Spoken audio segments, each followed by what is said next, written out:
Shalom, Bapak, Mama, Saudara semua, sekali lagi Shalom. Salam sejahtera dari Tuhan Yesus Kristus bagi kita semua, bagi Bapak, Mama, Saudara yang ada dalam rumah Tuhan di sini maupun yang ikut secara online atau kapanpun mengikuti rekaman dari ibadah ini. Sekali lagi kembali kita bersyukur ya kepada Tuhan karena kita masih diberi waktu untuk memperbaiki kehidupan kita, masih diberi waktu untuk memuliakan Tuhan, melayani Tuhan sesuai dengan panggilan yang Tuhan berikan kepada kita semua. Pemberitaan firman Tuhan pagi ini saya awali dengan sebuah pernyataan. Mungkin Bapak Mama semua, saudara semua sudah pernah mendengarnya. Yaitu bahwa di dalam dunia ini, dalam kehidupan ini, hanya ada dua institusi, dua lembaga, dua komunitas yang Allah bentuk secara langsung. Hanya ada dua institusi yang Allah bentuk secara langsung yang Alkitab menuliskannya. Yang pertama adalah gereja. Dalam Matius 16 ayat 18, Tuhan Yesus berkata kepada Petrus, "Engkau kupanggil Kefas, Petrus, Petra, Peter," yang artinya batu karang, "dan di atas batu karang ini aku akan membangun gerejaku, eklesiaku, jemaatku." Yang kedua adalah keluarga. Dalam Kejadian pasal 1 ayat 26-28 dan juga diulangi dalam Kejadian 2 ayat 21 sampai 24. Di situ Tuhan membentuk gereja. Tuhan membentuk keluarga, Adam dan Hawa. Dan kalau Bapak Mama perhatikan di orang menyebut sekarang di zaman-zaman akhir seperti ini menuju kepada akhir zaman. Dua institusi ini yang dihajar habis-habisan oleh iblis. Gereja dan keluarga. Gereja hancur-hancuran, terpecah belah luar biasa. Apalagi keluarga dan terutama keluarga Kristen. Kehancurannya sungguh luar biasa. Makanya saya sering katakan, bagi suami istri yang mempertahankan pernikahan, layak disebut sebagai pejuang. Pergumulannya sangat berat. Dan dua institusi ini, gereja dan keluarga, itu menjadi fondasi, menjadi dasar dari semua komunitas yang ada di dalam dunia ini. Kerajaan, negara, atau apapun. Dia menjadi fondasi, dia menjadi dasar. Jadi cara yang paling efektif kalau orang mau menghancurkan sebuah negara adalah, sebuah kerajaan adalah hancurkan keluarga. Hancur-hancuran. Tapi ini hal yang unik Bapak Mama Saudara semua. Yang berikut yang saya mau katakan adalah hal yang unik bahkan menuju kepada aneh. Kalau orang mau bekerja, itu ada sekolahnya, ada kursusnya. Misalnya kita sekolah TK, SD, SMP, SMA, kuliah, lalu kerja. Pengalaman pendidikan kita itu menjadi dasar untuk kita dihargai di tempat kerja. Ada kursusnya. Kalau orang mau ikut pertandingan, futsal, sepak bola, voli, basket, apapun kita bisa sebutkan, ada latihannya, ada training centernya, ada pusat pelatihannya. Tapi kalau orang mau menikah, tidak ada sekolahnya. Tidak ada kursusnya. Beberapa gereja coba membuat kursusnya. Tapi kebanyakannya tidak. Sekarang ini baru mulai sadar-sadar. Ada kursus pranikah.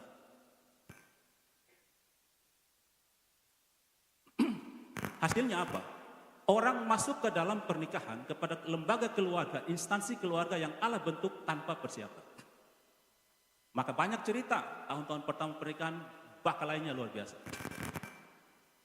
Karena tidak siap untuk masuk ke situ. Ada KDRT. Kemudian lanjut kepada perceraian. Karena orang tidak sungguh-sungguh siap ke situ. Sekarang pertanyaannya, lalu kapan dan di mana orang belajar tentang pernikahan? Kalau tidak ada sekolah. Orang belajar tentang pernikahan, tentang rumah tangga, tentang keluarga, yang pertama-tama di keluarganya sendiri. Melalui orang tuanya. Di dalam rumah tangga yang dia tinggal di situ. Kemudian di dalam pergaulan, dia belajar bagaimana bersosialisasi, berinteraksi, berkomunikasi dengan lawan jenis. Bukan di masa pacaran. Pacaran itu, kalau saya istilahkan pacaran itu kita berjalan di pinggir jurang. Dan angin badai, salah sedikit jatuh. Abu-abu, pacaran itu ruang abu-abu, bingung. Kadang-kadang berlebihan lebay panggil bapak mama padahal belum menikah. Papi mami, padahal belum menikah. Berjauhan, marah-marah.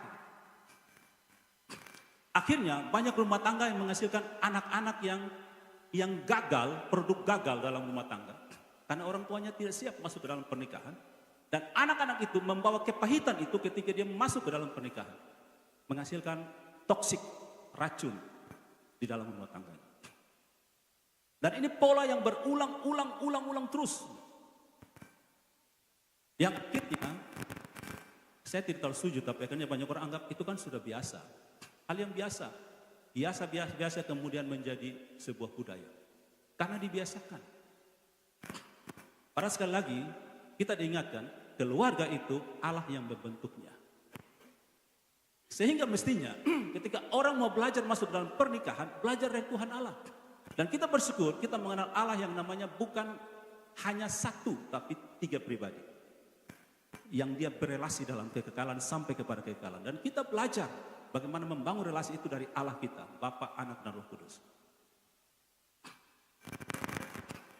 Nah, saja kita melihat sekarang beberapa fakta, realita yang kita hadapi. Mungkin kita sadar atau mungkin kita tidak sadar, sehingga kita anggap itu kan sudah biasa. Banyak anak yang mengalami kehancuran. Pertama-tama mereka hancur bukan karena dunia luar. Banyak orang menyalahkan lingkungan. Meskipun Alkitab berkata pergaulan yang buruk merusakkan kebiasaan yang baik. Tapi anak-anak pertama-tama mereka hancur bukan karena lingkungan luar, bukan karena dunia luar. Mereka hancur di dalam rumahnya sendiri. Dalam keluarga sendiri yang tidak mencerminkan kasih Allah. Ingat, Allah yang membentuk keluarga, mestinya keluarga itu mencerminkan Allah yang membentuk keluarga itu. Saya yakin kita sering datang ke dalam beberapa keluarga yang tulis, ada punya apa ya, tulisan di dinding, Yesus Kristus kepala rumah tangga ini. Tapi bagaimana perilaku orang yang ada di situ? Apakah dia mengakui Yesus Kristus kepala rumah tangga? Kalau namanya kepala, berarti keputusannya ada di dia. Keputusan bukan ada di tangan anggota, di tangan kepala. Anggota boleh kasih usul, boleh naikkan permintaan, boleh naikkan doa, tapi keputusannya ada di kepala itu. Makanya Amsal berkata, manusia boleh berencana, tapi keputusan Tuhanlah yang terlaksana. Beberapa catatan psikologi, hasil penelitian dalam dunia psikologi mengatakan begini. 20% karakter seorang anak, 20% terbawa sejak lahir. Tapi di 80% dipengaruhi oleh pola asuh orang tua. 20%-nya dibawa sejak lahir karakternya. Tapi di 80% berarti mempengaruhi hampir seluruh kehidupan anak itu. Cara dia berpikir, cara dia mengambil keputusan, cara dia berkomunikasi dengan orang lain, cara dia berinteraksi, cara dia bersosial dipengaruhi oleh pola asuh orang tua. Makanya coba kita jujur dengan diri kita. Cara kita komunikasi dengan orang lain ini menggambarkan cara orang tua kita didik kita. Tidak bisa lari dari situ. Sehingga kalau pengalaman dulu saya di sekolah, saya bilang kepada guru-guru, cara kamu mengajar anak-anak ini, pertama-tama kamu dipengaruhi oleh 2 hal. Pertama, oleh cara gurumu mengajari kamu. Yang kedua, oleh cara orang tuamu mendidik kamu. Itu cara kamu mengajar orang lain. Terbawa. Jadi tanpa kita mau menghakimi orang lain, kita lihat saja ini orang penggaya, dia mau kemungkinan begitu. Terbawa. 80% pola kita, karakter kita dipengaruhi oleh cara orang tua didik kita. Luka emosional masa kecil itu, luka-luka emosional yang tersimpan di alam bawah sadar kita, itu terbawa di dalam kita berrelasi dengan orang lain.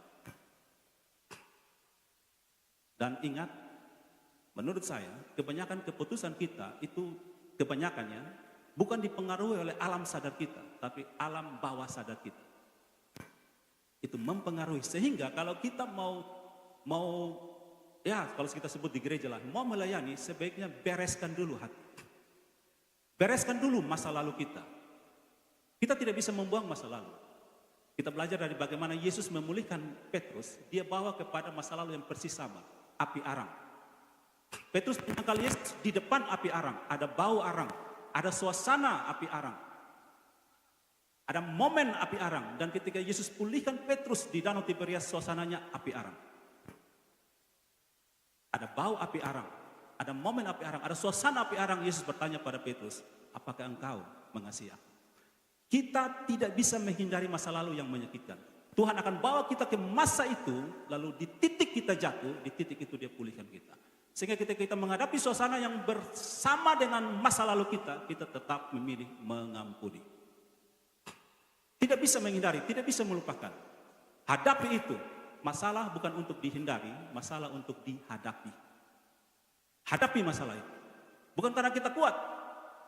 Mazmur Daud katakan dalam Mazmur 23 ayat 4, ketika saya menghadapi masalah saya, lembah kekelaman, lembah bayang-bayang maut, saya tidak takut. Karena engkau besertaku. Engkau besertaku menghadapi masa laluku yang buruk. Engkau besertaku menghadapi masa kejatuhanku, saya hadapi sekarang masa itu bersama engkau. Di situ kita dipulihkan, sehingga kita benar-benar jadi berkat bagi orang lain. Banyak anak, kita lihat sekarang ya, bersyukur kalau dalam rombongan ini tidak ada. Tapi banyak anak di sana, di luar sana, mungkin ada 1-2 dalam gedung kebaktian ini, yang takut pulang ke rumah. Mereka lebih memilih di luar rumah. Banyak orang yang bermimpi indah dan berharap dia tidak bangun pagi lagi. Karena kalau dia bangun pagi, kenyataannya tidak seperti mimpinya. Banyak orang bermimpi punya bapak mama yang sangat baik dan manis sekali bagi dia. Dan dia takut terbangun dari mimpi itu. Karena ketika dia bangun tidur, yang dia hadapi 100% berbeda. Saya berharap saya tidur dan tidak bangun-bangun lagi. Banyak anak berharap seperti itu. Banyak anak yang tidak nyaman bercerita dengan orang tua. Dia lebih nyaman bercerita dengan om di rumah sebelah. Dan tanta di rumah sebelah. Dan kawan di sana daripada orang tua. Orang tua tanya, lu dari mana? Dari sana. Langsung jalan. Tidak ada komen. Kalau masih kecil, orang tua dan dia bisa bercerita berjam-jam. Ketika remaja dan dia sudah punya kawan, sudah punya geng, dia jawab orang tua cuma 1-2 kata. Dan kita anggap itu biasa, padahal bukan. Itu toksik, itu racun bagi masa depannya. Kita sedang membunuh masa depan dia perlahan-lahan. Dan banyak orang tua lupa dan juga tidak sadar bahwa perkataan orang tua itu menjadi suara batin anak itu seumur hidupnya. Ada orang tua bilang anak luni, jelek, bodoh, tersimpan. Dan ketika anak itu mencoba sesuatu dan gagal, dan dia mencoba untuk bergaul dengan orang lain, mencoba untuk punya pacar dan orang katakan kamu jelek, maka dia aminkan, iya, bapak sendiri belum beta ini jelek dan bodoh. Berarti biasa bisa apa-apa. Menjadi suara batin dia seumur hidupnya. Pertanyaannya, siapa yang mau menyembuhkan dia? Kalau kita sakit fisik, kita ke dokter. Tapi sakit jiwa, mau pergi mana? Dan siapa yang tahu kalau kita sakit jiwa? Penyakit yang tidak bisa disembuhkan adalah penyakit dari orang yang tidak tahu kalau dia sakit. Tidak bisa disembuhkan. Sekali lagi, penyakit di dunia ini yang tidak bisa disembuhkan adalah penyakit dari orang yang tidak tahu kalau dia sakit.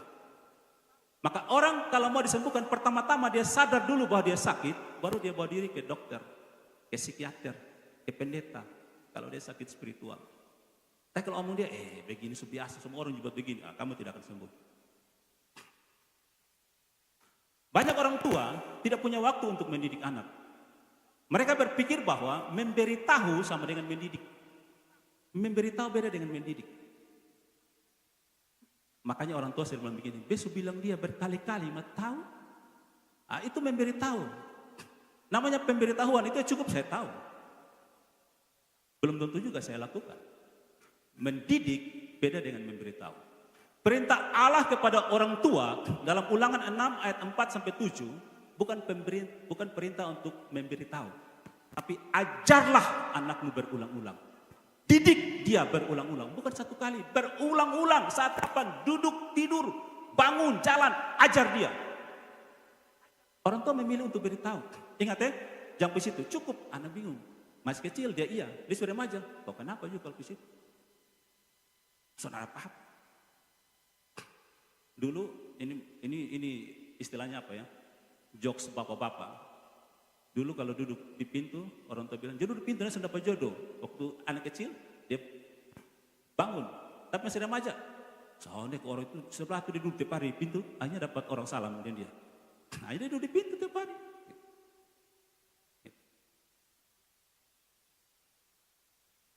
pertanyaannya, apa yang harus orang tua ajar kepada anak-anak? Ulangan 6 ayat 4 sampai 7 menyingkapkan bagi kita. Yang harus orang tua ajar pada anak adalah kasihilah Tuhan Allahmu dengan segenap hatimu, jiwamu, kekuatanmu, dan akal budimu. Kasihi Tuhan Allahmu dengan itu. Hati, jiwa, akal budi, kekuatan sepenuh-penuhnya. Lalu pertanyaan mengikuti, bagaimana caranya? Caranya adalah dengan semua yang hatimu bisa lakukan, dengan semua yang jiwamu bisa lakukan, dengan semua yang akal budimu bisa lakukan, dengan semua yang kekuatanmu bisa lakukan, kasihilah Tuhan Allahmu dengan itu.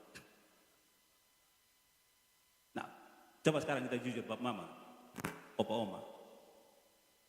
Kita sudah lakukan ini atau belum? Jangan sampai ketika kita bilang anak kita gagal, bodoh, dan sebagainya, 80% adalah kontribusi kita di dalam itu. Karena 80% karakter seorang anak dipengaruhi oleh pola asuh orang tua. Dan ingat Bapak Mama semua, peringatan keras dari Tuhan Allah kepada manusia ketika dia mengakhiri perjanjian lama dan memulai perjanjian baru adalah pemulihan hati bapak-bapak kepada anak-anak.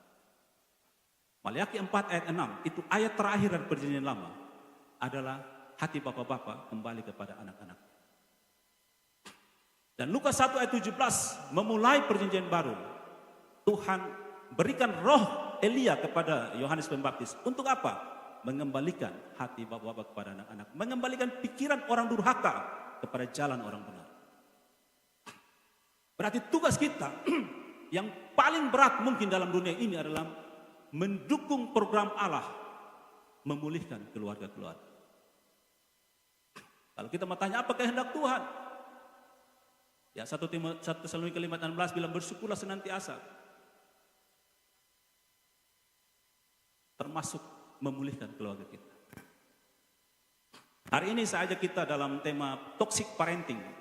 Ketika rumah tidak lagi menjadi tempat pulang. Parenting itu dari bahasa Inggris, parent artinya orang tua. Toxic itu, kalau kita artikan secara lurus, toxic itu artinya racun. Tapi apa maksudnya dengan toxic parenting ini?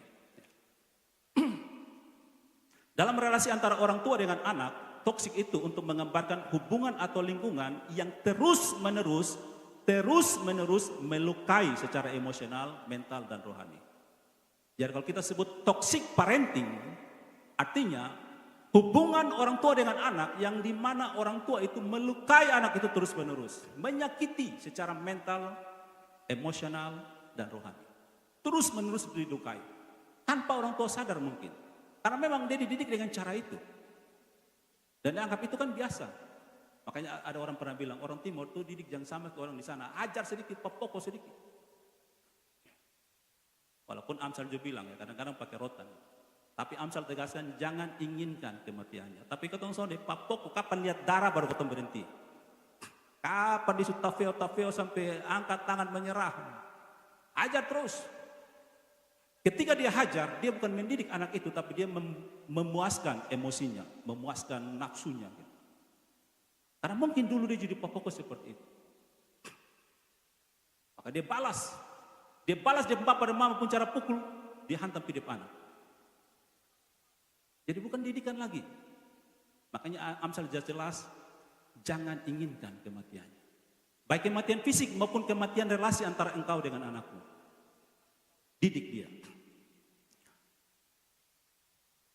Toksik ini bukan sekedar kita tegas dan marah. Tegas dan marah itu bukan toksik. Orang tua harus tegas. Kadang-kadang harus marah. Yesus saja marah gitu. Tapi toksik itu terjadi ketika orang tua bilang pada anak begini. Lu nih bikin malu keluarga. Lu anak son berguna. Beta menyesal melahirkan lu.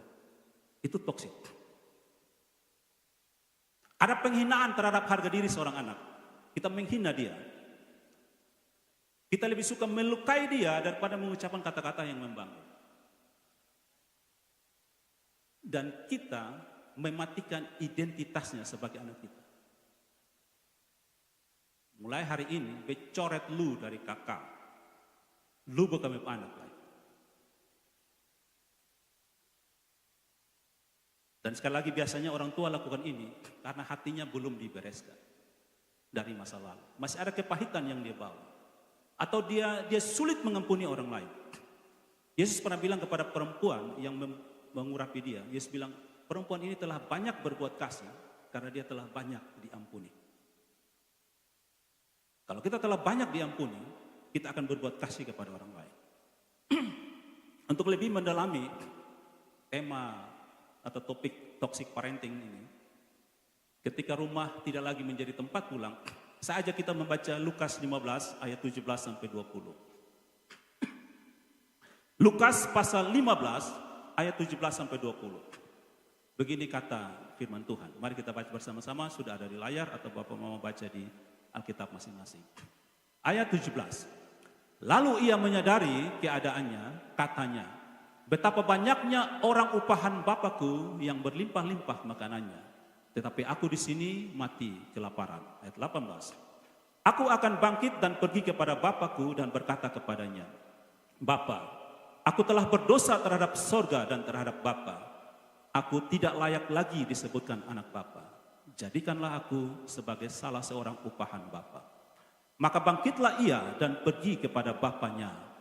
Ketika ia masih jauh, ayahnya telah melihatnya, lalu tergeraklah hatinya oleh belas kasihan.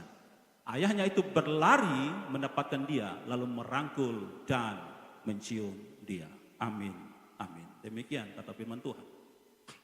Bapak mama semua, saudara semua, perumpamaan dalam Injil Lukas 15 ini tentang anak yang hilang, ini bukan ditulis untuk mengkritik orang tua. Bukan, sebenarnya tidak secara langsung menggambarkan toxic parenting yang tadi saya sebutkan. Bagaimana orang tua punya pola asuh seperti racun bagi anak itu untuk masa depannya. Yang namanya racun itu tidak langsung membunuh, tapi perlahan-lahan dia membunuh. Tetapi Yesus ceritakan ini untuk mengkritik orang Farisi. Dalam Lukas 15 ayat 1 dan 2. Karena orang Farisi itu menghakimi Yesus, katanya Yesus itu menerima orang berdosa. Karena saat Yesus mengajar, orang berdosa, perempuan pelacur, perempuan berzina, biasanya senang datang duduk dengar ajaran Yesus. Nah, sekilas gambarannya seperti ini. Saya yakin kita semua sudah familiar, sudah terbiasa, sudah akrab dengan cerita anak yang hilang ya. Lukas 15 ini. Bapa dalam cerita itu adalah gambaran dari Allah. Allah yang mengampuni, Allah yang menerima siapapun dalam keadaan apapun. Anak bungsu itu adalah gambaran dari manusia yang menyimpang dari jalan Tuhan. Dan rumah itu adalah gambaran relasi dengan Allah. Nah, saya sampaikan sedikit konteks dari cerita yang tadi ya. Kalau kita ingat cerita itu, anak bungsu ini meminta warisan kepada bapaknya. Dalam ayat yang 12 dikatakan bapak itu memberikan saja gitu. Dia tidak manipulasi, dia tidak kasih setengah, dia bilang ini lu punya semua, lalu setengah dia simpan. Tidak, dia berikan semuanya. Lu bawa, nih atur mangkit. Gitu. Bawa sudah. Nah, dan bapak itu tidak mengajar dengan kontrol. Tidak mengajar dengan kontrol maksudnya begini. Dia tidak kendalikan kehendak anak itu. Lu mau ambil silakan lu ambil, mau jalan silakan lu jalan. Dia tidak berusaha mengendalikan. Tidak boleh, tidak. Dia kasih saja. Tapi kemudian yang uniknya adalah bapak itu menunggu kapan anaknya pulang. Dia kasih, silakan lu bebas, tapi dia menunggu kapan anaknya kembali. Dan dalam ayat yang 20, bapak ini berlari menyambut ketika dia lihat dari kejauhan anaknya sudah kembali. Dia berlari dan saya akan nanti gambarkan setelah ini. Ini hal yang tidak lazim ketika Yesus mengatakan bapak ini berlari. Karena ketika dia berlari, dia mempermalukan dirinya sendiri. Nah, saya sedikit kupas tentang ayat 20 ini. Ini hal yang luar biasa karena dalam ayat 20 ini hal yang kalau kita lihat dari kacamata tradisi orang Yahudi pada saat itu, mereka terkaget-kaget dengan perkataan Yesus. Sama dengan coba kita bayangkan. Ya. Kita ini tidak terbiasa dengan perempuan yang tembak laki-laki. Sampai sekarang saya tidak terbiasa walaupun masih ada. Tapi coba kita bayangkan 20-30 tahun yang lalu, 40 tahun yang lalu. Nona pergi tembak nyong-nyong. Pas kita kaget-kaget, lu kumparani lah. Gitu. Karena tidak biasa, tidak lazim. Atau kita biasa begini. Kalau kakak dengan adik berkelahi, siapa yang biasa datang minta maaf? Adik kan? Atau coba bapak dan anak bertengkar. Siapa yang harus datang minta maaf? Anak, bukan bapak. Lalu coba tiba-tiba semua bapak-bapak datang anak minta maaf, heboh gitu. Karena tidak lazim. Nah, hal yang menghebohkan dari cerita Yesus bagi pandangan orang-orang yang dengar dia saat itu, Farisi, ahli Taurat, perempuan pelacur orang berdosa, pemungut cukai, adalah yang pertama, ketika ia masih jauh, ayahnya telah melihatnya.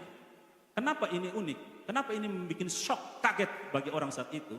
Karena tradisi saat itu adalah ayah itu tidak menunggu dia anak datang. Tapi cerita ini beri kesan bahwa setiap hari sepertinya dia bapak tunggu kapan ini anak pulang. Coba mampu anak kesayangan. Coba ini anak bungsu kan, biasa anak bungsu itu kan dia spesial. Lu mah jahat yang penting lu bungsu neu. Terserah lu sah. Tiba-tiba dia lari dari rumah. Kau mau picari juga, gengsi ya, mana bapak picari anak. Duduk tunggu, menangis, berdoa kapan dia datang. Nah, ayah yang sistem patriarkal itu sistem kebapaan, pada masa itu, seorang ayah tidak menunjukkan kerinduan secara emosional apalagi di publik. Makanya contoh kau lihat sampai sekarang, bawaan mungkin ada Yahudi juga ketemu kali. Ketemu bilang begini, laki-laki tidak boleh menangis, apalagi depan orang. Nah kenapa laki-laki punya air mata kalau sudah boleh menangis? Nah ambil saya itu air mata tuh. Tidak. Tapi saat itu laki-laki ayah tidak boleh, apalagi ayah yang terhormat orang kaya, tidak boleh menunjukkan emosinya di depan orang. Dia harus jaga wibawa dan anak yang harus datang tunduk beri hormat kepada ayah. Itu tradisi waktu itu. Tapi ini beda ceritanya. Yesus bilang ayah ini menanti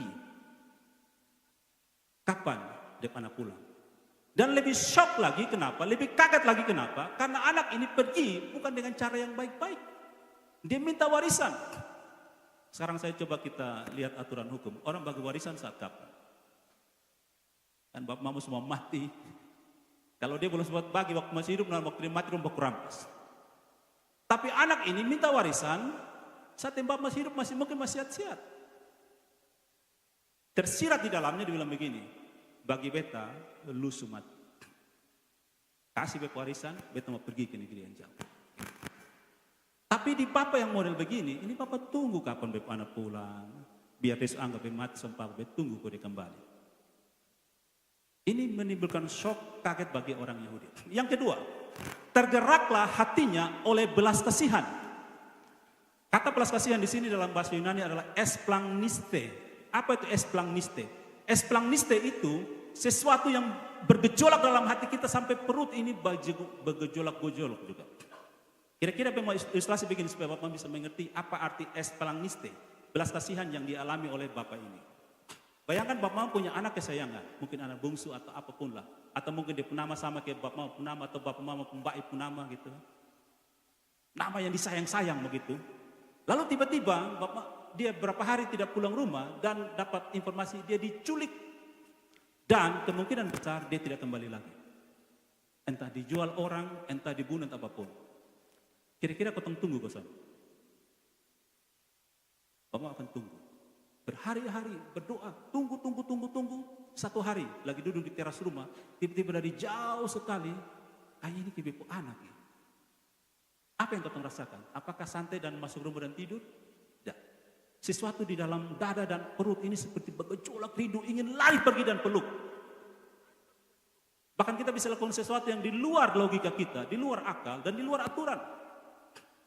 Dikupangkan soalnya biasa ini bapak pergi sambut anak, apalagi anak mau begitu. Kita lupa semua itu. Kita akan lari dan peluk dia. Nah kira-kira itulah esplangnitse yang dialami oleh bapak ini. Kerinduan dia untuk bertemu kembali dengan anak. Nah yang ketiga, ayah itu berlari mendapatkan dia. Nah ini lebih shock lagi bagi orang Yahudi saat itu. Ini cerita tidak masuk akal. Kenapa? Bagi orang Yahudi pada saat itu, di masa Yesus menceritakan perumpamaan ini, seorang pria tua terhormat tidak boleh berlari. Kenapa? Karena yang berlari itu biasa anak kecil, satu. Yang kedua, yang biasa berlari itu budak pelayan. Yang ketiga, kalau orang kan mereka di sana kan pakai jubah panjang toh. Kalau orang pakai jubah panjang, mama coba pakai atau nona ibu pakai rok. Kalau mau lari bikin kemana itu rok? Angkat sedikit supaya bisa lari. Nah, orang pakai jubah berarti dia harus angkat jubah. Kalau dia angkat jubah berarti kakinya kelihatan. Itu dalam budaya saat itu mempermalukan diri. Tidak boleh. Nah, ayah ini menentang itu. Dia lari, dia angkat jubahnya, dia lari menyambut anaknya yang dia rindukan untuk kembali. Dia lari dengan dia sadar, ini anak sudah bawa semua warisan. Setengah dari harta ini sudah habis, tapi dia tidak anggap itu. Dia tetap menyambut dia anak. Itu seperti Yesus lakukan pada Petrus. Petrus sudah menyangkal Yesus 3 kali jelas-jelas. Yesus tidak omong 1 kali pun. Kenapa lu menyangkal Petrus? Bapak ini pun tidak tanya anak itu, kenapa lu habiskan itu warisan? Kenapa lu datang begini miskin dan bau? Tidak. Justru dia bikin pesta. Sekarang pertanyaannya, kalau begitu kenapa ayah ini berlari? Nah, ini yang unik Bapak Mama semua. Dalam budaya Yahudi saat itu ada satu tradisi namanya kezaza. Kezaza itu bukan, ya mungkin mirip kesasar begitu, tapi bukan itu artinya. Kezaza itu artinya begini. Kalau seorang anak pergi bawa warisan dan dia pulang dengan kegagalan, maka masyarakat saat itu akan terima dia dengan hancurkan kendi air, pecah di depan dia, lalu katakan lu keluar dari komunitas karena lu gagal, lu tidak layak masuk di komunitas ini. Nah, ayah itu berlari supaya sebelum masyarakat lihat anak ini, dia sudah peluk, tutup ini anak dan dia bawa pulang. Dia menanggung malu dari anak itu. Itu yang dilakukan oleh seorang bapak. Rumah adalah tempat di mana rasa malu itu dilindungi. Bukan membenarkan perbuatan yang salah, tapi melindungi anak kita dari rasa malu, dari penghakiman orang lain. Coba membayangkan kalau kita punya anak gagal, apa yang kita lakukan? Bagi orang tua yang punya hati seorang bapak, dia akan buat apapun untuk melindungi anaknya. Tidak akan membiarkan anak itu dipermalukan oleh orang lain. Jadi ayah itu berlari untuk melindungi dia punya anak, mengambil malu itu untuk diri sendiri dan menghindari anaknya dari penghakiman masyarakat. Ini gambaran Allah yang menanggung rasa malu kita. Yesus, Bapak Mama kalau perhatikan mungkin pernah dengar, dalam tradisi Romawi penyaliban yang dilakukan pada seorang yang tersalib, semua film penyaliban Yesus yang saya nonton sampai hari ini tidak menggambarkan seutuh-utuhnya model atau metode penyaliban orang Romawi pada saat itu. Yaitu, seorang yang disalib, dia akan ditelanjangi bulat-bulat. Tidak ada satu benang pun penutupnya. Ya, film yang kita buat tentang Yesus mungkin kita ambil orang-orang buat dari sisi menghormati dia. Tapi itu artinya Yesus menanggung semua yang dipermalukan kepada kita. Penyelewengan, pelecehan seksual, rasa dipermalukan, apapun semua yang dipermalukan kepada kita, Yesus tanggung. Tanpa satu kata pun kemarahan dari dia keluar. Nah, saya mau konfirmasi cerita tentang anak yang hilang ini. Kalau kita lihat dalam Yesaya 53 ayat 4 dan 5, Bapak Mama semua. Yesaya 53 ayat 4 dan 5, di situ digambarkan bahwa tentang hamba Tuhan yang menderita, bahwa semua penyakit kitalah yang dia tanggung. Kita yang membuat kejahatan, tetapi sesungguhnya penyakit kita yang dia tanggung. Kesengsaraan kita yang dipikul. Padahal kita mengira dia kena tulah, dipukul dan ditindas Allah. Ayat 5. Tetapi dia tertikam oleh karena pemberontakan kita. Dia diremukkan oleh karena kejahatan kita. Ganjaran yang mendatangkan keselamatan bagi kita ditimpakan kepadanya, dan oleh bilur-bilurnya kita menjadi sembuh. Apa itu bilur? Bilur itu bekas luka. Kita menjadi sembuh. Yesus menanggung semua penderitaan kita. Dan saya mau konfirmasi ini lagi dari satu peristiwa yang mungkin, ya saya katakan mungkin Bapak Mama, saudara semua belum pernah mendengar. Kita lihat tentang busur pelangi. Mulmet bisa tampilkan gambar pelangi. Saya yakin kita semua pernah lihat pelangi. Siapa di sini yang senang lihat pelangi? Pelangi yang di Alkitab ya, bukan pelangi yang sekarang yang LGBT itu. Itu lain ceritanya. Ini pelangi. Saya termasuk orang yang suka lihat pelangi ini. Kadang-kadang kalau di jalan lihat pelangi biasanya suruh berhenti, saya foto. Kata pelangi ini, Alkitab, bahasa Alkitab dalam Kejadian dia menyebut dengan nama apa? Busur. Allah katakan, busurku kutaruh di awan. Betul ya? Nah, kalau kita dengar kata busur, busur itu pasangannya apa? Ya? Anak panah ya. bukan anak angkat toh, anak panah. Nah, kalau busur model kayak begini, anak panah itu ditembak ke arah mana?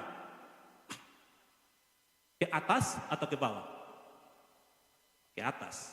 Berarti Allah katakan begini, kamu yang berdosa, saya merelakan diri saya ditembak.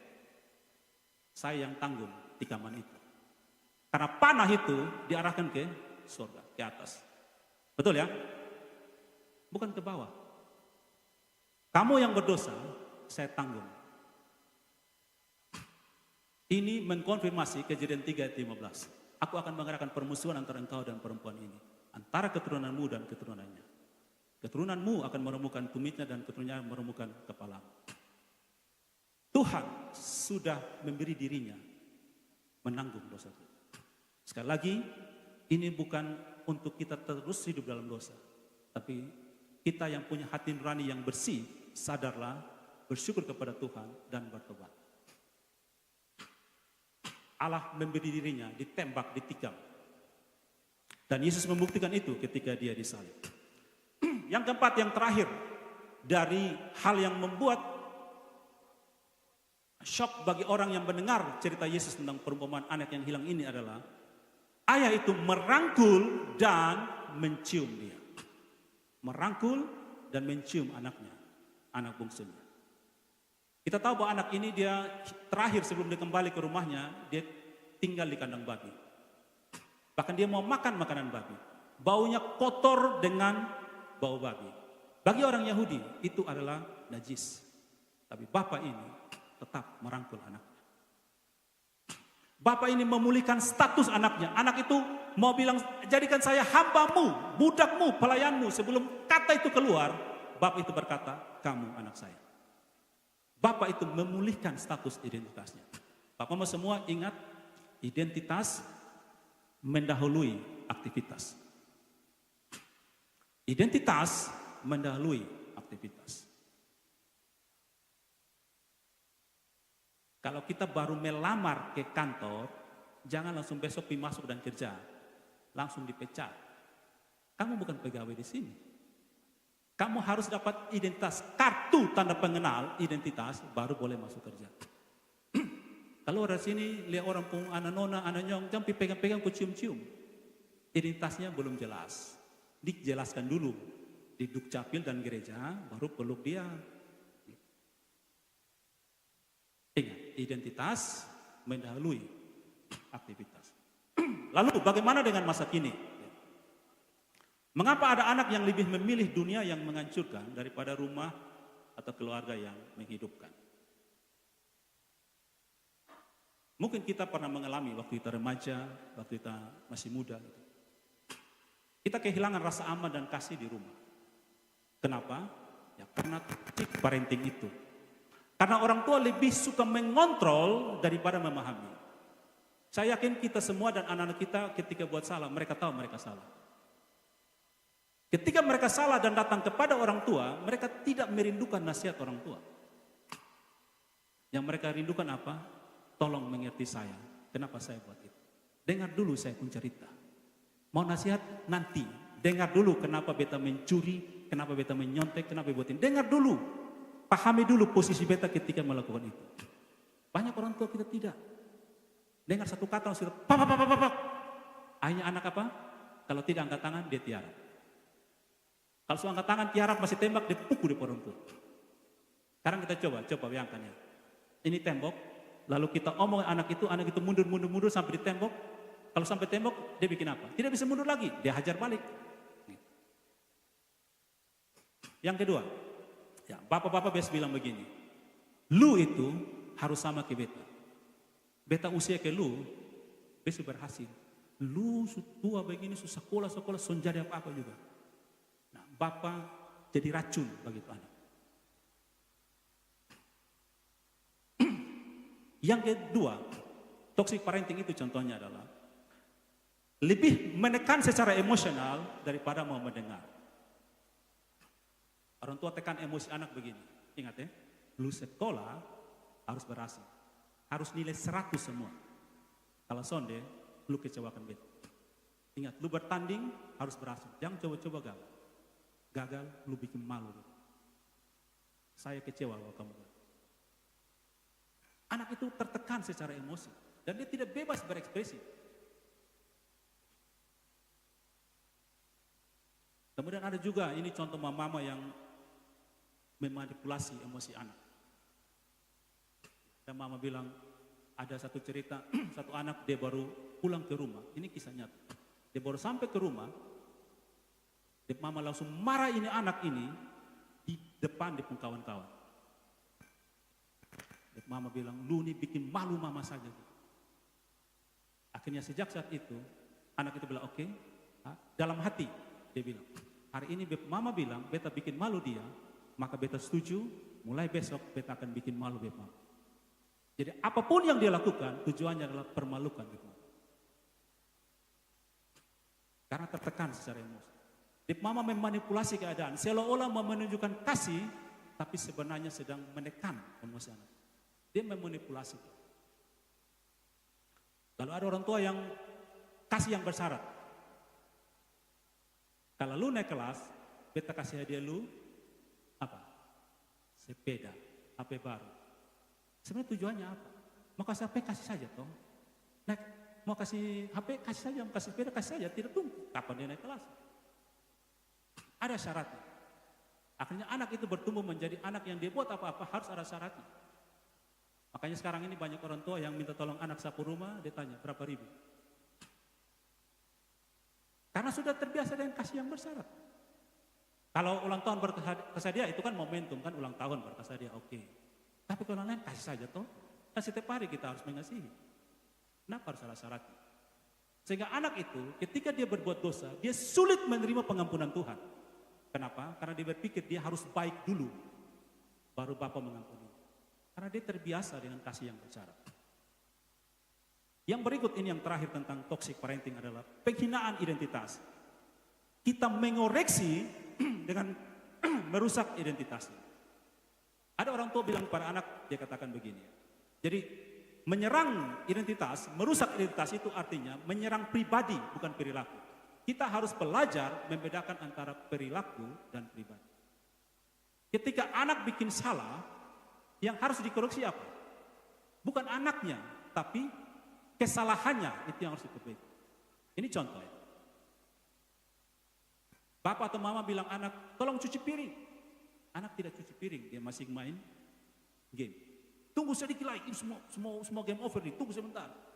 Langsung orang tua bilang apa? Lupa malas. Dusun ada sesuatu yang lebih yang benar, dusun ada, hancur semua. Itu bukan mengoreksi perilaku. Tapi apa? Menyerang pribadi orang itu. Akhirnya anak itu bilang apa? Oh iya ya, beta ini seorang laku-laku. Ya sudah, mulai hari ini beta tunjukkan ke orang tua bahwa beta memang tidak ada lakunya lagi. Lu tunggu kalau lu ketemu. Dimanapun lu ketemu beta, semua tidak laku habis. Hanya sampai tua dia tidak menikah karena tidak laku. Dan semua orang dia bikin kacau habis. Jadi kalau kita mau mengoreksi seseorang, bijaksanalah pisahkan perilaku dan pribadi. Jangan serang pribadi. Kan yang kita mau perbaiki perilakunya. Contoh yang lain. Ketika anak berbohong, kita biasa buat apa? Kalau orang tua toxic parenting, dia menyerang pribadi anak, dia bilang begini. Dasar pembohong, lu nisan bisa dipercaya sama. Ada satu cerita yang beta sering ceritakan. Ada anak yang bikin pecah gelas. Ini bapak orang tua punya anak ada 4, salah satu pecahkan gelas. Lalu dia kumpul 4 tempat, dia tanya, siapa yang kasih pecah gelas? Tidak ada yang mengaku karena takut. Mengaku pasti lu habis. Bapak tua makin tekan, menyerang pribadi ini anak. Akhirnya yang satu mengaku, beta bapak. Langsung dibapak bikin apa? Oh terima kasih lu sujud. Tidak, lu selesai. Popak. Sampai tiarap. Nah di situ itu anak belajar apa? Kalau mau aman apa? Tipu. Itu aman. Ya itulah. Produksi koruptor dimulai dari keluarga. Kita mulai tanam bibit-bibit koruptor. Bibit-bibit tukang tipu di mana? Dari keluarga. Lu jujur lu selesai. Cara paling aman, tipu sedikit. Putar-putar sedikit. Kalau anak punya nilai jelek, bawa raport jelek ke rumah. Orang tua bilang apa? Kalau mama yang tanya, lu sama gelum papa satu keluarga bodoh habis semua. Kalau papa yang tanya, lu sama gelum mama, nenek moyang semua bodoh, soalnya pernah naik kelas. Kasihan dia menikah dengan istri yang tidak pernah naik kelas.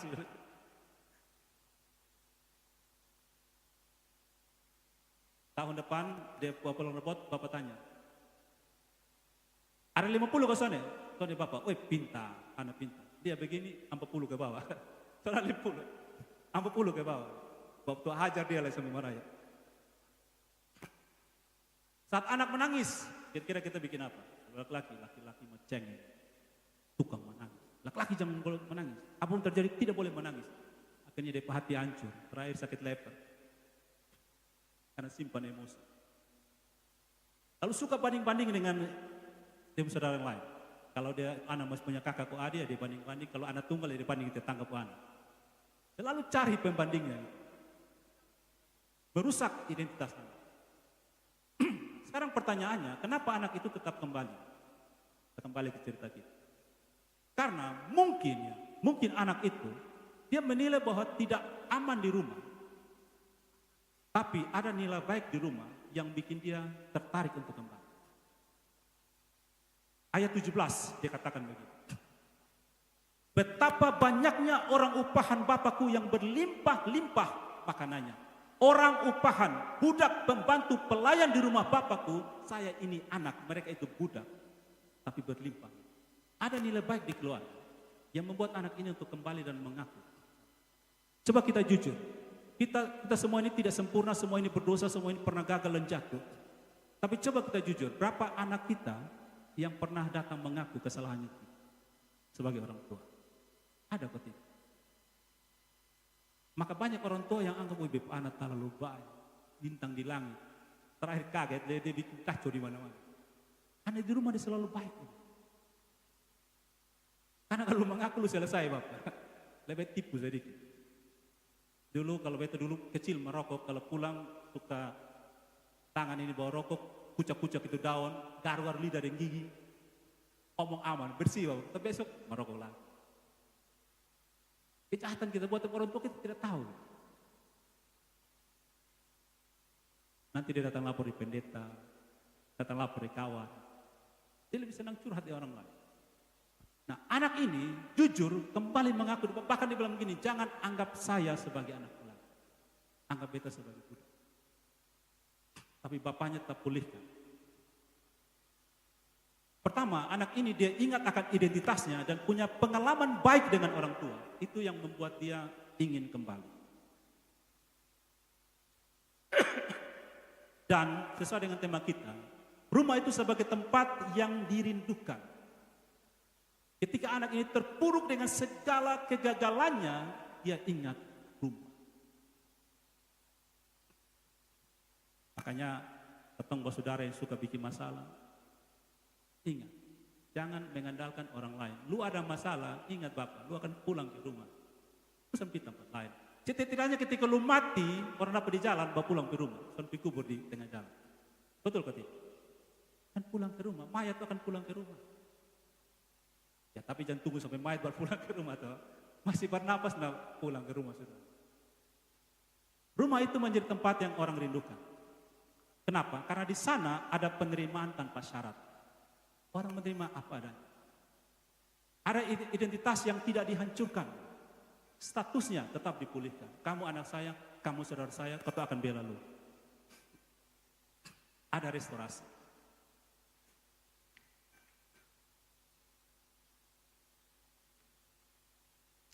Musik silakan ke depan.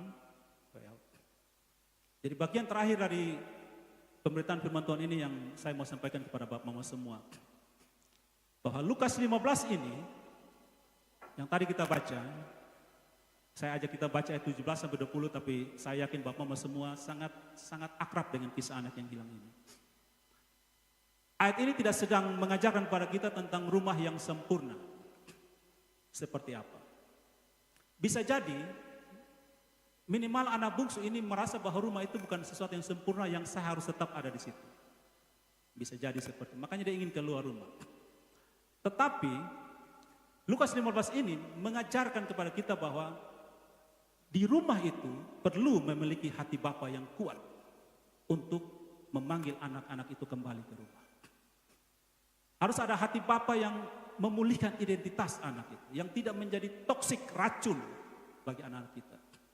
Ada hati yang merangkul rasa malu itu, merangkul kegagalan, dan menolong mereka untuk dipulihkan.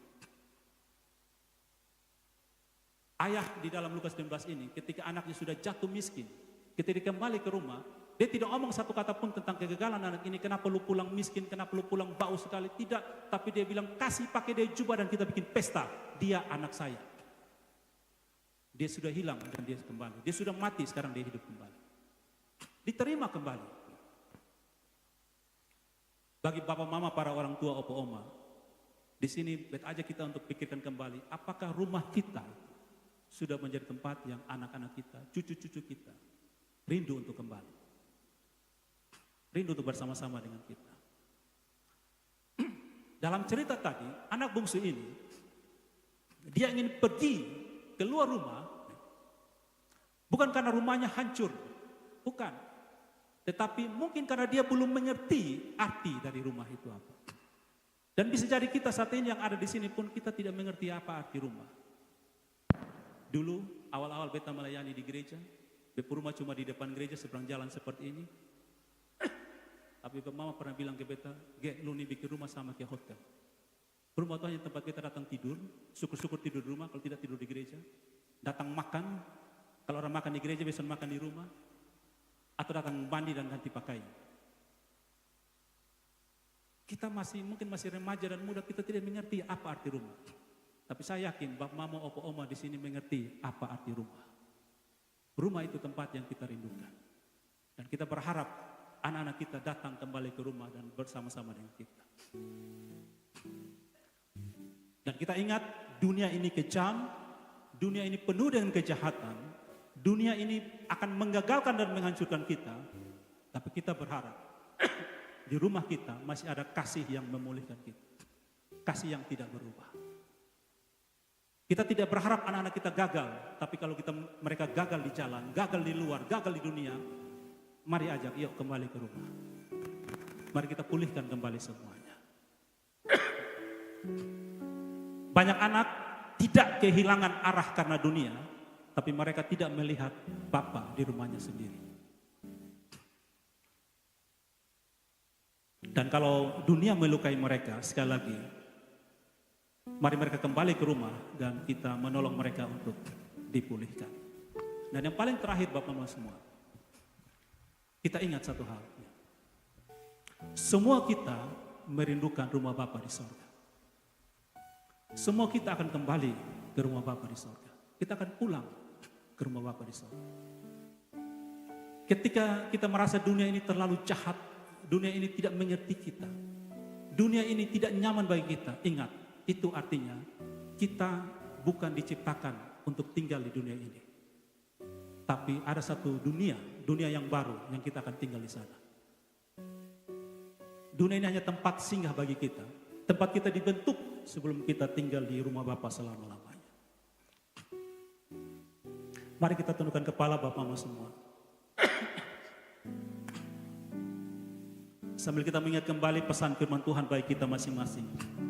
Saya yakin setiap kita, Roh Kudus berbicara dengan caranya masing-masing. Untuk menolong kita mengingat kembali apakah selama ini kita sudah melakukan toxic parenting. Didikan-didikan kita, pola asuh kita pada anak kita menghasilkan racun dalam hidup dan masa depan mereka. Atau kita mengingat kembali bagaimana dengan rumah kita? Apakah rumah kita sudah menjadi tempat yang dirindukan untuk kita boleh bersama-sama di sana?